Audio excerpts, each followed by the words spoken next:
तालियों के बीच में भाई गौरव चौहान।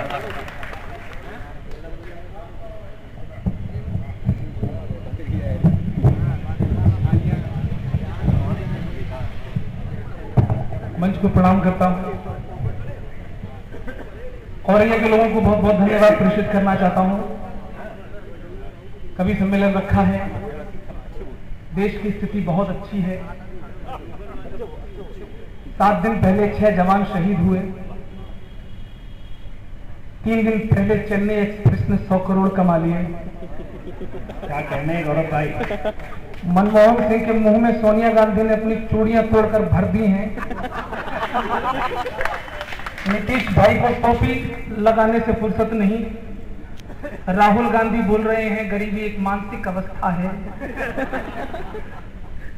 साहब, देश की स्थिति बहुत अच्छी है। मैं यहां कविता पढ़ने नहीं आया हूं।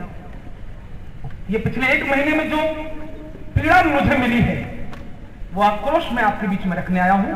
आज मेरी कविता की भाषा नहीं सुनेंगे आप, आज आप अपने दिल की भाषा सुनेंगे, जिन्हें शायद मैंने कुछ शब्द और भाव दे दिए हैं और वो कविता बनकर आपके सामने आ गई। कुछ कड़वी बातें होंगी, मैं चाहता हूं कि मैं पहले ही क्षमा मांग लूं, क्योंकि बाद में मेरे पास टाइम नहीं होगा। वाह, अच्छा है गौरव भाई। अगर कड़वी लगे सच बात तो मुझको माफ कर देना। वाह। अगर कड़वी लगे सच बात तो मुझको माफ कर देना। मुझे सुनने से पहले दिल के कोने साफ कर देना। वाह वाह वाह। अदालत में खड़ा हूं आपकी सच बात कहने को। अदालत में खड़ा हूं आपकी सच बात कहने को। तुम अपनी तालियां देकर मेरा इंसाफ कर देना। मैं किसी मंच के किसी बड़े कवि के लिए कविता नहीं पढ़ता हूं, मैं किसी नेता के लिए कविता नहीं पढ़ता हूं, मैं केवल इस जनता के लिए कविता पढ़ता हूं। आपकी ताकत लेकर मैं यहां पर खड़ा हूं और इसलिए अपने पूरे काव्य पाठ में किसी से डरूंगा नहीं। मेरे नौजवान साथी बैठे हैं, इन 4 पंक्तियों में आपकी नसों में दौड़ता हुआ रगों में दौड़ता हुआ खून अगर उबाल मारे तो तालियों द्वारा मुझे बताना। मैं गाता हूं तो फिर सोई जवानी जाग जाती है। क्या कहने? लहू फिर खोल उठता है, रवानी जाग जाती है। हमारी शान पर जब भी कोई नजरें उठाता है, हमारी शान पर जब भी कोई नजरें उठाता है तो सीने में लिए खप्पर भवानी जाग जाती है। सीने में लिए बहुत बढ़िया। इस देश में ये वही नौजवान है जो 1 सप्ताह पहले हुई शहादत को भूल जाते हैं और शाहरुख खान के दीवाने हो जाते हैं। दोस्तों, इस देश पर सैकड़ों विदेशी हमले हुए, हजारों साल हमने गुलामी के झेले, हम आजाद हुए। आजादी के बाद का ये भ्रष्टाचार, आतंकवाद, नक्सलवाद, इसके बावजूद भी ये देश खड़ा क्यों है? शाहरुख और सलमानों की वजह से नहीं खड़ा है। क्या कहने? वाह वाह वाह। ऐसी कौन सी ताकत है जो मुल्क को अभी तक खड़ा किए हुए? दोस्तों, इस पूरे कवि सम्मेलन की, अपने पूरे काव्य जीवन की सबसे पवित्र पंक्तियां आपके बीच में रखता हूं और बताना चाहता हूं कि मुल्क क्यों टिका है, किसके बलबूते पर टिका है। इस कवि सम्मेलन को प्रणाम करना, आयोजन समिति को प्रणाम करना, इस मंच को प्रणाम करना, अगर आपको मेरी कविता और उसकी ताकत आपको पसंद आए। मुल्क की ताकत कहां है? सुनिए। ना ही किसी मजहब ना खुदाओं पे टिका है। वाह वाह। ये देश ना ही किसी मजहब ना खुदाओं पे टिका है, ना तो ये सियासत की खताओं पे टिका है। संसद के लुटेरों में नहीं दम जो हिला दे, संसद के लुटेरों में नहीं दम जो हिला दे। ये मुल्क शहीदों की चिताओं पे टिका है।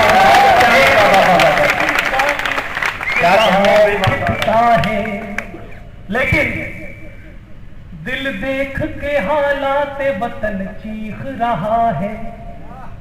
गुमनाम शहीदों का कफन चीख रहा है, बिस्मिल की शायरी का बदन खून ज़दा है, बिस्मिल की शायरी का बदन खून ज़दा है, शेखर के तमंचे का चलन चीख रहा है, शेखर के तमंचे का चलन चीख रहा है। दोस्तों, इस देश में शहीदों का जो सम्मान आजकल हमारे केंद्रीय मंत्री कर रहे हैं, मैं कोशिश करता हूं गले को खरखराता हूं कि कुछ फूंक निकले, लेकिन आज जब तबीयत खराब है गला सूखा हुआ चला है। दोस्तों,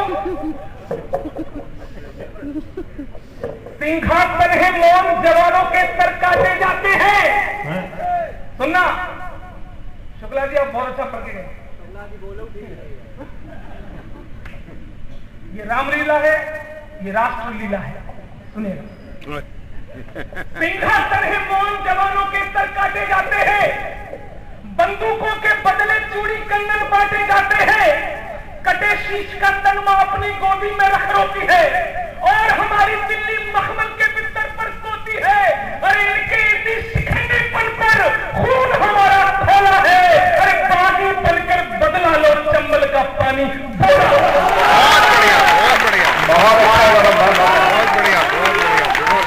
क्या कहते गौरव? बागी बनकर बदला लो चंबल का पानी बोला। एक बार और बहुत अच्छा गौरव, तालियां बजाकर मुझे इशारा है।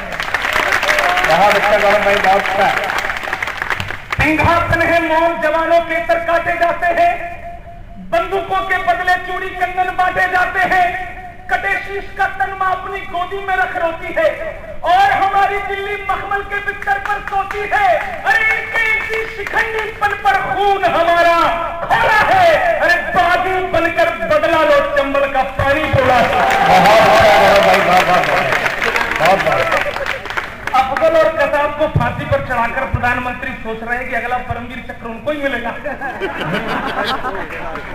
जबकि असली काम बाकी है। दोस्तों, अगर मैंने सही प्रश्न छोड़ा हो केंद्र सरकार के सामने, चक्कर ये है कि मैं केंद्र सरकार के खिलाफ पढ़ता हूं तो लोग मुझे भाजपा ही समझते हैं। वो नहीं है, मेरा भाजपा के किसी भी नेता से दूर दूर तक जाएगा और न जाएगा कोई संबंध नहीं। अब जब से मैंने कविता लिखना शुरू की तब से केंद्र में कांग्रेसी तो मैं किसके लिए लिखी? सवाल छोड़ता हूं दोस्तों, जवाब देना दिल्ली को। शर्म आती है कायरता के पन्ने फाड़ ना पाए। 65 साल का इतिहास उठाकर देखना दोस्तों। शर्म आती है कायरता के पन्ने फाड़ ना पाए, कभी दुश्मन के घर में जाके झंडे गाड़ ना पाए। ओ बाबा, पाक में घुसकर ओसामा मार आते हैं, बहुत बढ़िया। घुसकर ओसामा मार आते हैं, और हम कराची में छुपे दाऊद को अब तक मार ना पाए। दाऊद को अब तक बहुत बढ़िया। अच्छा, ये सब क्यों हो रहा है? क्यों कसाब को आप 58 करोड़ खर्च करके जिंदा रखा जाता है, बिरयानी खिलाई जाती है, अफजल को बहुत दिनों में फांसी? ये इसके पीछे एक टेक्निकल समस्या है। वो टेक्निकल समस्या हमारे देश की जो दिल्ली में सरकार बैठी है उसके साथ है। वो टेक्निकल प्रॉब्लम मैं आपको बताता हूं, अगर सही कारण बताया हो मेरे दोस्तों कि आतंकवादियों को दबाव बनाकर हमारे जेलों में क्यों रखा जाता है, क्यों इस देश में आतंकवाद के प्रति नरम रुख अपनाया जाता है। कारण मैं बताता हूं दोस्तों, आपकी तालियां बताएंगे कि आपने गिरफ्तार किया कि नहीं। कारण ये है, हमारे देश में दहशत के वो हम दर्द बैठे हैं। इशारा मेरे दिल्ली की तरफ। हमारे देश में दहशत के वो हम दर्द बैठे हैं, उन्हें अफजल की फांसी से बड़े ही दर्द बैठे हैं। कारण सुने, अरे मिटाने को मिटाते हम अभी इस देश के दुश्मन। तैयार रहना, मिटाने को मिटाते हम अभी इस देश के दुश्मन, मगर दिल्ली की गद्दी पर सभी नामर्द बैठे। बहुत बढ़िया, बहुत बढ़िया। सभी नामर्द बैठे हैं, मगर दिल्ली, ये कारण है। इसलिए दोस्तों, जब ये देखता हूं तो कुछ पंक्तियां आपके तरफ से दिल्ली की सरकार को भेजना चाहता हूं। ये पंक्तियां मैंने कल ही लिखी है। ये आक्रोश है जनता का, मेरी कविता नहीं है। आक्रोश सुने। लोग देशों में प्रधानमंत्री का पुतला जलाते हैं, हमने तो पुतले को प्रधानमंत्री बना रखा है। वाह वाह सही बात,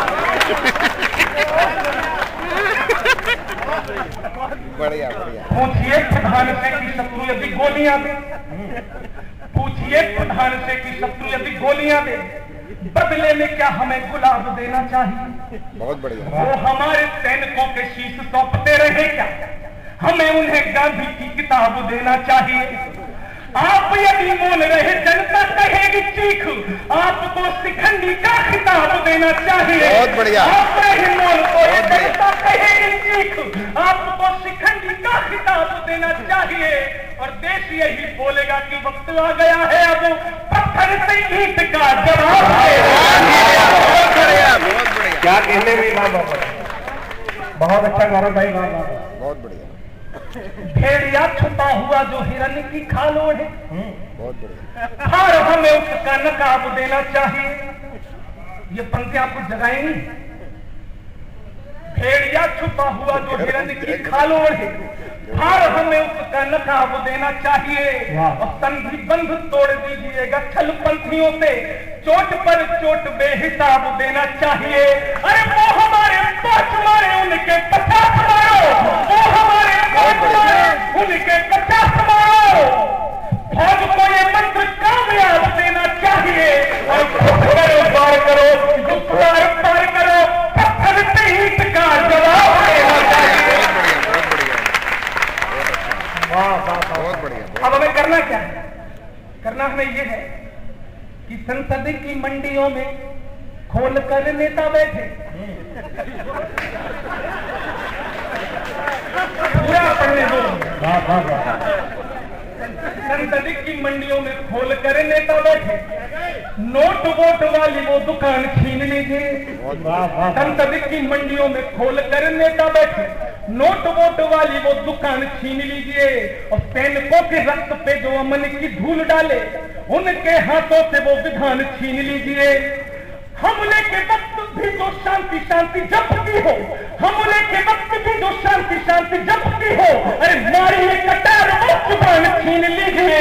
और दरकार देश को है, दरकार देश को है, कोई शेर सौंपिएगा, कायरों के हाथ से कमान छीन लीजिए। बहुत बढ़िया, बहुत बढ़िया, क्या बात है, बहुत अच्छा, बहुत बढ़िया। और मैं जबरदस्त। कर रहा हूं, सुनना दोस्तों। Yes, super. काम के नमस्कार, वाह काम के ना काज के हैं, सोमन अनाज के हैं। ये मैं किससे कह रहा हूँ, इशारा सुनना, नाम नहीं लूंगा मैं, बिल्कुल नाम लेना पसंद नहीं करता हूँ। मैं आज भी नहीं बताऊंगा कि मैं राहुल गांधी के लिए पढ़ रहा हूँ। काम के ना काज के हैं, सोमन अनाज के हैं, जबरदस्त, मिला खानदानी वरदान छीन लीजिए। बहुत बढ़िया। काम के ना काज के हैं, सोमन अनाज के हैं, मिला खानदानी वरदान छीन लीजिए। और राष्ट्र की सुरक्षा से है लेना देना कोई इन्हें, घर बार इनका मकान छीन लीजिए। खून में विदेशी तत्व देशभक्ति जाने ये क्या, बहुत बढ़िया। देशभक्ति इनसे तिरंगे का निशान छीन लीजिए। बहुत बढ़िया। खून में विदेशी तत्व जाने क्या ये राष्ट्रभक्ति, इनसे तिरंगे का निशान छीन लीजिए। और काला मुख करके सड़कों पे घुमाइएगा, कायरों के हाथ से कमान छीन लीजिए। बहुत अच्छा है भैया, बहुत अच्छा, बढ़िया। प्रधानमंत्री कितने अच्छे। ये तो रह ही गए। मैंने 4 पंक्तियां कही हिंदी में, वो तब कही है। अच्छा, ये जो दिन ब दिन दाम बढ़ते हैं आप देखते हो ना, अजी पेमेंट कम है दादा। बहुत अच्छा है भैया, वाह वाह। मैं मजाक कर रहा हूँ, मैं यहाँ पेमेंट के लिए नहीं आया हूँ। अजय भैया मेरे बड़े भैया हैं, आप फुर्सत में होटल पे कमला लॉज में आ जाइए, मैं वहां से सुनिए। नहीं, क्या जरूरी है कि दोबारा मैं भी समझ में आ ही जाएगी। बड़े होशियार हाकिम थे, समझदारी नहीं आई, इतने बड़े अर्थशास्त्री, रिजर्व बैंक के गवर्नर भी है, लेकिन महंगाई पर अंकुश नहीं लगा पा रहे। तब कहना चाहता हूं, बड़े होशियार हाकिम थे, समझदारी नहीं आई, क्यों अपने कौम के जज्बे की खुददारी नहीं आई।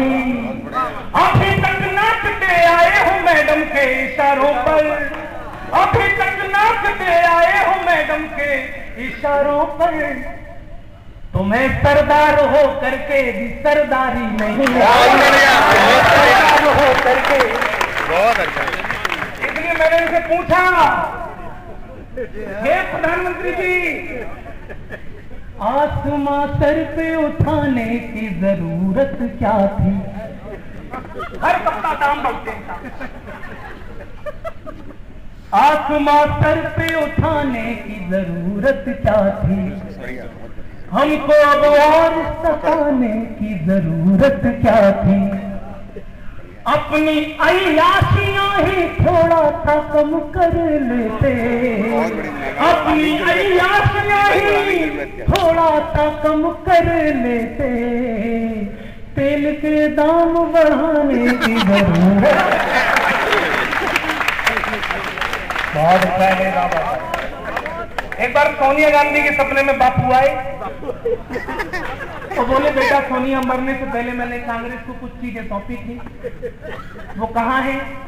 सोनिया पहले घबराई, बोली मैं भूल गई, अब पूरे आइटम के नाम दोबारा बोलो बापू, क्या क्या सौंप के गए थे? बापू ने कहा, मैं कांग्रेस को बहुत सारी चीजें सौंप कर गया था। मैंने अपनी टोपी, डंडा, चश्मा, सादगी, ईमानदारी, बकरी और वो 3 बंदर, ये सब सौंप कर गया था। मैं कहाँ है? सोनिया फिर घबराई, लेकिन बाद में मुस्कुराई, धीरे से बापू से बोली, चिंता मत करो, सब कुछ सिक्योर है। टोपी टोपी तो राहुल पहना रहे हैं लोगों को। सादगी मेरे और प्रियंका के पास है। ईमानदारी स्विस और इटली बैंकों में सेफ है। चश्मा मनमोहन सिंह लगाए हुए हैं। बहुत अच्छा है। डंडा आम आदमी की सेवा में लगा हुआ है। बाबा रामदेव की सेवा इसी डंडे से हुई थी रामलीला मैदान में। और बापू वो बकरी, वो तो हथनी हो गई। अरे रे रे रे रे रे रे रे, बहुत बढ़िया। और यहाँ 3 बंदरों का सवाल, इस महंगाई में मैंने 2 बंदर रिटायर कर दिए। एक बंदर पाल रखा है, वो मेरा खुद खून पीता है। हर दूसरे तीसरे दिन ऐसा बयान देता है कि भोपाल से लखनऊ, लखनऊ से दिल्ली तक बवाल मच जाता है। उस तीसरे बंदर का नाम है मध्य प्रदेश का पूर्व मुख्यमंत्री दिग्विजय सिंह।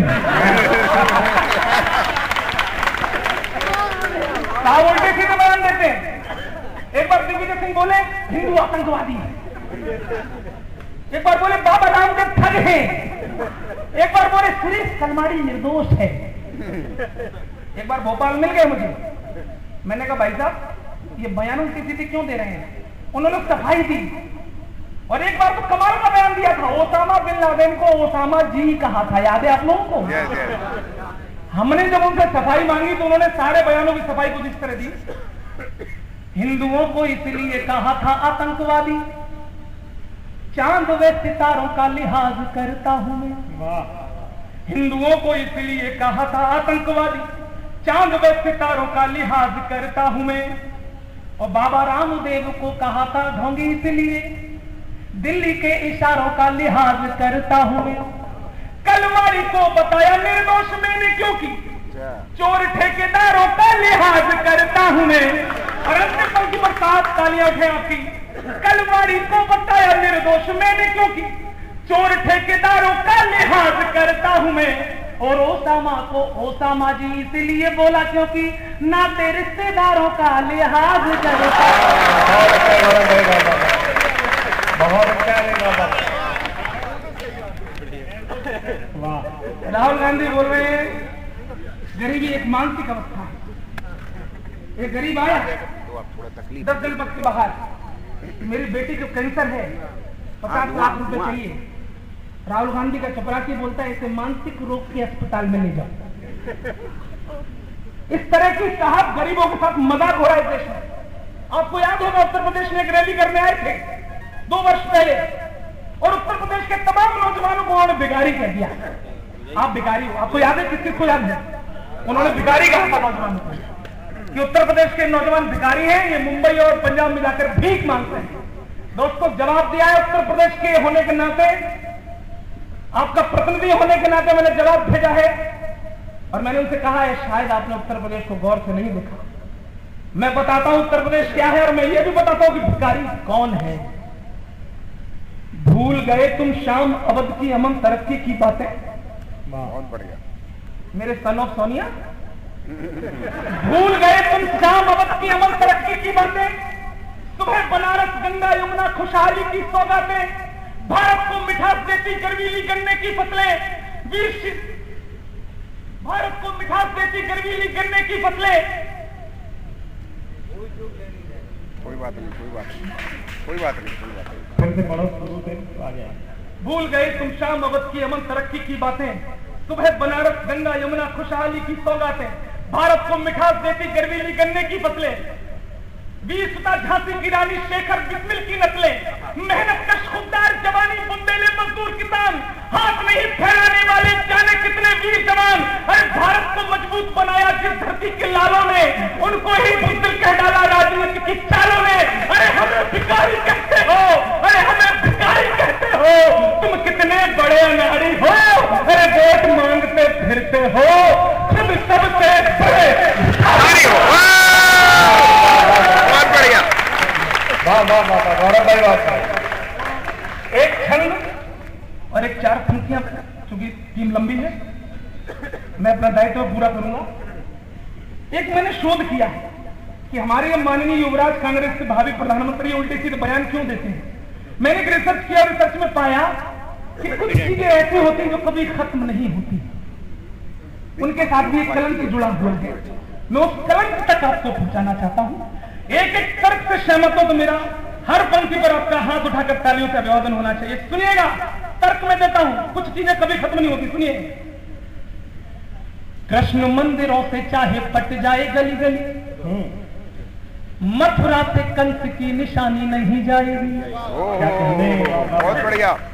कृष्ण मंदिरों से चाहे पट जाए गली गली, मथुरा से कंस की निशानी नहीं जाएगी। सर्प की प्रजाति चाहे जितनी भी पालतू हो, खानदानी दंश की निशानी नहीं जाएगी। बहुत बढ़िया, बहुत बढ़िया।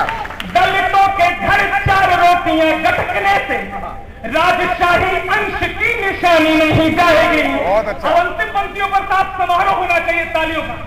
दलितों के घर 4 रोटियां गटकने से राजशाही अंश की निशानी नहीं जाएगी। और ऐसी छोड़ देसी गांव गलियों में घूमने से इटली के वंश की निशानी। बहुत बढ़िया, बहुत बढ़िया, बहुत अच्छा, बहुत बढ़िया। अंतिम 4 पंक्तियां, जगह पर बैठूंगा लेकिन चाहता हूं कि आपके दिलों में एक आग लगा कर जाऊं राष्ट्रवाद की।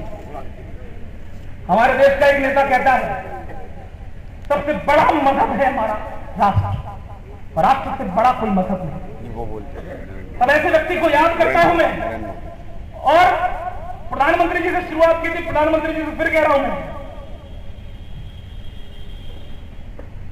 आपका तो हर दावा ढेर नजर आया है। वाह, बहुत बढ़िया। आपका तो हर दावा, चुनौती देता हूं अगर कोई अपना हाथ बांध कर रखता है। आपका तो हर दावा ढेर नजर आया है, आपकी निगाहों में फिर नजर आया है। यूं तो है प्यारों के झुंड बहुत दिल्ली में, यूं तो है प्यारों के झुंड बहुत दिल्ली में, हमको सिर्फ मोदी ने। गजब गजब गजब, बहुत बढ़िया, बहुत बढ़िया। क्या बात कही, बहुत बढ़िया बात, बहुत अच्छी, बहुत बहुत बधाई।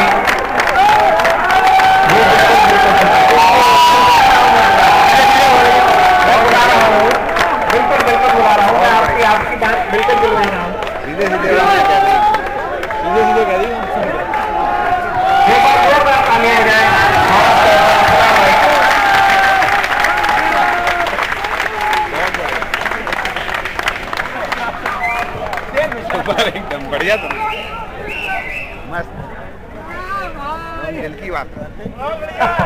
मैं बहुत क्षमा चाहता हूं। देखिए, मैं सैफई कहूं इसका मतलब नहीं कुछ भी उल जुलूल बकता हूं।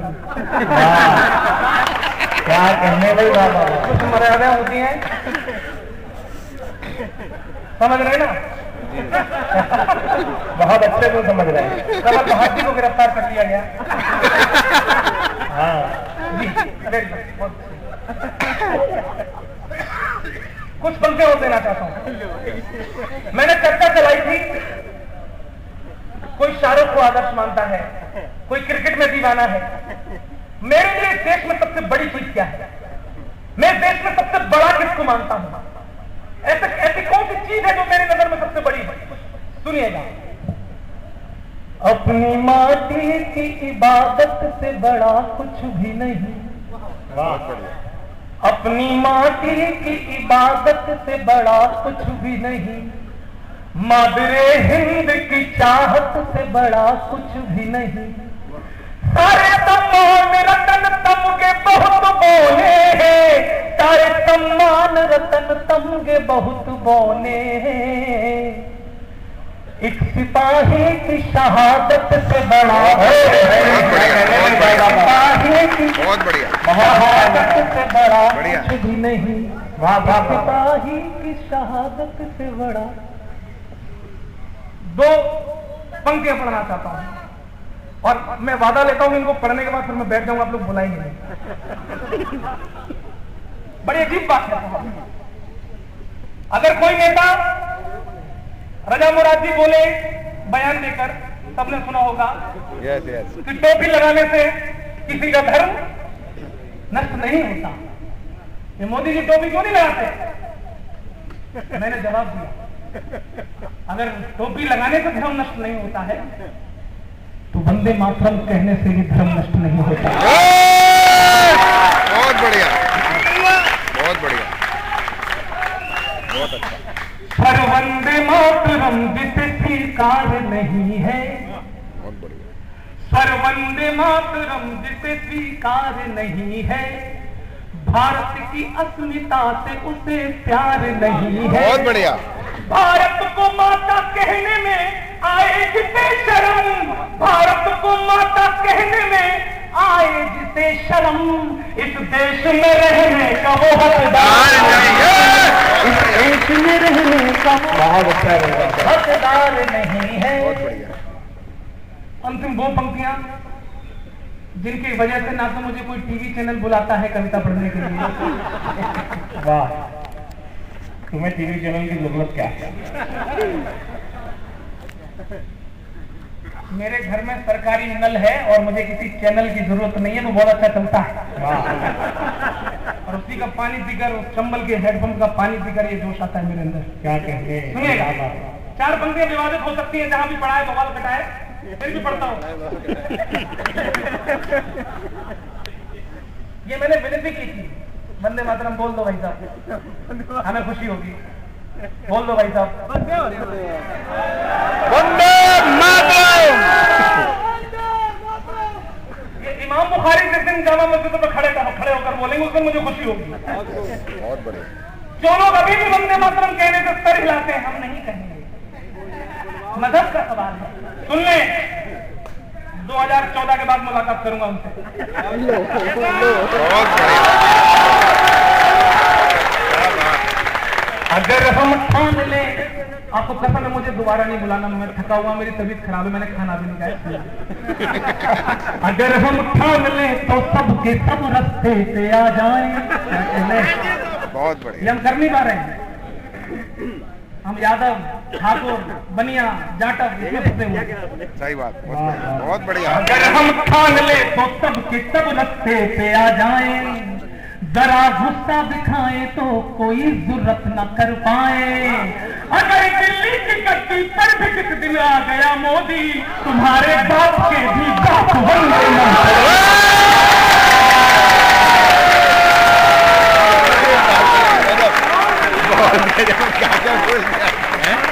क्या बोल गया एकदम, एकदम बाढ़ में गई।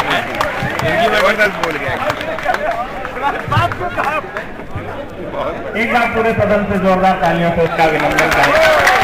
बहुत अच्छा काम पाठ करके गए हैं भाई गौरव चौहान। निश्चित रूप से जैसा मैंने कहा था अग्निधर्मा कविता पढ़ के गए हैं, मगर अभी मोदी जी के बारे में बहुत सारी रचनाएं पढ़ रहे थे। उससे पहले उन्होंने माननीय मनमोहन सिंह जी की प्रशस्ति गान में बहुत सारे छंद गीत पढ़े। मेरा तो मैं उन्हें बधाई देता हूं और मैं तो ये कहना चाहता हूं गौरव भाई से कि मरे हुए को क्या मारना। नहीं, अगर मेरी बात अच्छी लगे तो एक बार मुझे भी तालियां ही बजा के बता दो मरे हुए को क्या मारना। आप किसी पे अगर मारो भी तो किसी शेर को मारो, बंधी हुई बकरी को मारने से क्या फायदा। अरे बाप रे, जम के एकदम। मुझे तो याद आ रहा दोस्तों, कैसे जनवरी में 5 सैनिकों का सिर कट गए। उसके बाद अभी हमारे सैनिक शहीद हो गए। माननीय मनमोहन सिंह जी बोल ही नहीं रहे। अभी 4-6 दिन पहले उनके दांत में बहुत तेज दर्द हुआ, वो डॉक्टर को दिखाने गए। तो डॉक्टर ने देखा मनमोहन सिंह जी भारत के प्रधानमंत्री। डॉक्टर बहुत जोर से हंसा, बोले आइए सरदार जी, आइए सरदार जी। सरदार जी जान पे हाथ लगाए थे, बोले आप डॉक्टर ये बताओ तुम हंस क्यों रहे हो, मुझे दर्द हो रहा है बहुत करके। बोले मैं हंस इसलिए रहा हूं कि कम से कम यहां तो आपका मुंह खुलेगा। ये क्या है देश के दोस्तों, बहुत अच्छा काम पाठ करके गए हैं।